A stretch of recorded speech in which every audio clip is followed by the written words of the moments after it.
জানলার বাইরে অঝোরে বৃষ্টি পড়ছে এবং ছোট্ট টিনি জানলার কাছে হাত রেখে মন খারাপ করে তাকিয়ে আছে।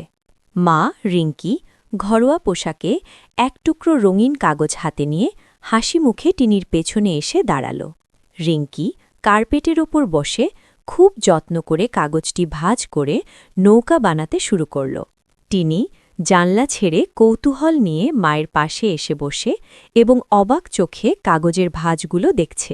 রিঙ্কি একটি সুন্দর লাল রঙের কাগজের নৌকা বানিয়ে টিনির ছোট হাতের মুঠোয় ধরিয়ে দিল। বৃষ্টি থেমে গিয়ে আকাশে রোদ উঠেছে এবং রিঙ্কি টিনির হাত ধরে বাড়ির সামনের ভেজা বাগানে নিয়ে যাচ্ছে। বাগানের জমে থাকা পরিষ্কার বৃষ্টির পানিতে টিনি খুব সাবধানে তার লাল নৌকাটি ভাসিয়ে দিচ্ছে।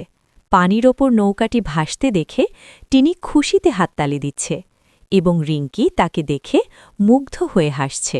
হঠাৎ বাতাসের ঝাপটায় নৌকাটি কাত হয়ে ডুবে যাওয়ার উপক্রম হল এবং টিনি ভয়ে মায়ের দিকে তাকাল।